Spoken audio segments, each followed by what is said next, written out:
Hey guys, welcome back. So in this video I'm going to show you how to write code in Obsidian nodes. Okay, so yeah, let's get straight into it. We use this when writing full multi-line script, function or configuration files. So what we are going to do is we will put in these 3 backticks. So this one here. So as you can see, I will get 2 lines of those. And now what I can do, type the name of the programming language in lowercase immediately after the first set of backticks. So this first one here, I will type in Python, as you can see. Now I can hit the enter and let's say start with dev. And as you can see, now also the colors changes as I type here in as I would be in some Python environment.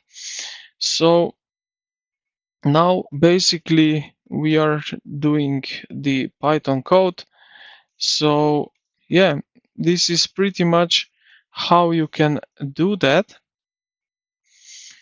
you can also write basically working code here in Obsidian.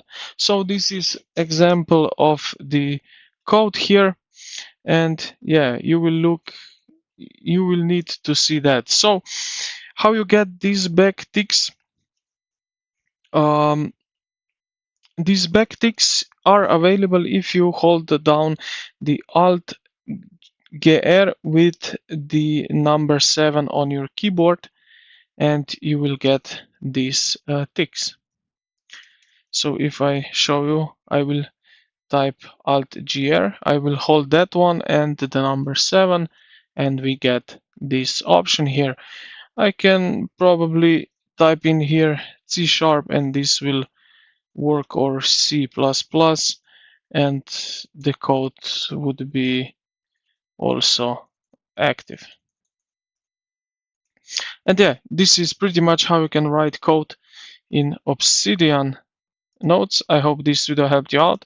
If you did, consider to like the video and subscribe to the channel. Thank you for watching, and I will see you in the next